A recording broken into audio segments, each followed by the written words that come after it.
Hello again, friends. Matt with Eddie's Guitars coming to you, as always, from St. Louis, Missouri. We've got an extra charming little guitar to share with you folks today. In fact, this is fresh from Anaheim, California, from the 2023 NAMM show. This comes from our good friends at Ryan Guitars. This is an Ryan Abbey Grand Parlor with some really, really beautiful treatment done to it. In fact, all of the guitars that were showcased at the Kevin Ryan booth this year at NAMM were absolute stunners. We have the vast majority of those guitars coming to our shop. We're very proud to say this is one of the first that we've gotten. As I said, this is an Abbey Grand Parlor. This is the smallest body guitar from Kevin Ryan and his crew there out in California. This happens to be a cutaway version of the guitar. This is also a 12 fret guitar. This is also the shortest scale length guitar offered by Kevin Ryan.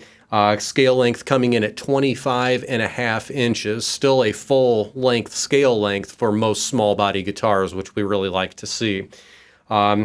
I'm eager to jump into the details of this guitar because there's a lot to cover. You can see the top that we started with here is a gorgeous master grade Sitka Spruce top, and man, oh man, this is a great looking top. You can see the kind of mature color that it has there. It has some nice seasoning. It looks like an awfully old and beautiful piece of Sitka Spruce. Very well seasoned, I would say.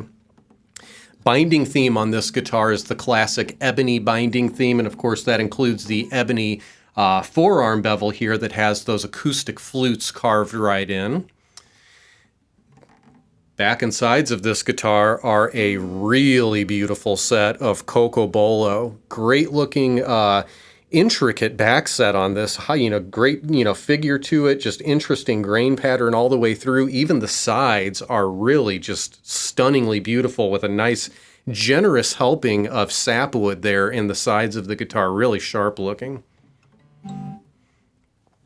All the way up on the headstock, you can see a beautiful ebony veneer with a bit of figure in it. Nice looking veneer on the face of the headstock. We've got that Ryan logo all the way up top there, done in the nice, beautiful figured blue Paua shell. The purfling around the headstock itself is black Tahitian pearl, and I love seeing the black Tahitian pearl shell used on these guitars, especially in the purfling areas. In fact, you'll see that continuation on the face of the guitar, the face of the body rather, as well. Really beautifully done. The rosette on this guitar is kind of a radial Cocobolo rosette to match the back and sides, of course, and it has that matching black Tahitian pearl on either side of that nice wideband rosette as well. We certainly do not want to neglect mentioning the fingerboard inlay, one of my absolute favorite fingerboard inlays of all time from any maker. I don't care who you're talking about. This is the Arts and Crafts Rose fingerboard inlay from Ryan. This is an original design of theirs. It's an exquisite design of theirs as well, if you ask me. Really nice touch. You can also see, I'm going to go back to the headstock here. This headstock is a bit more squared off than your typical Paradiso or Nightingale, even the Cathedral models. This is exclusive to the smaller Abbey models. In fact, we can see the fingerboard execution down here at the very end, right before you get to the sound hole. We have kind of a matching theme there.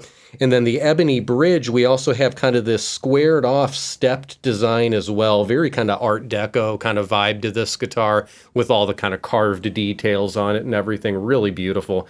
And again, the combination of the Sitka Spruce over the Cocobolo and a nice small petite 12 fret size gives you a much larger sound, richer sound, fuller sound than what you would expect out of such a comfortable little guitar. Of course, this guitar has all of the current Ryan innovations, the honeycomb bridge plate, the EO laser cut relieved bracing, and again, that beautiful forearm bevel with the acoustic flutes carved right in there, acting as your sound port there. Very, very player friendly.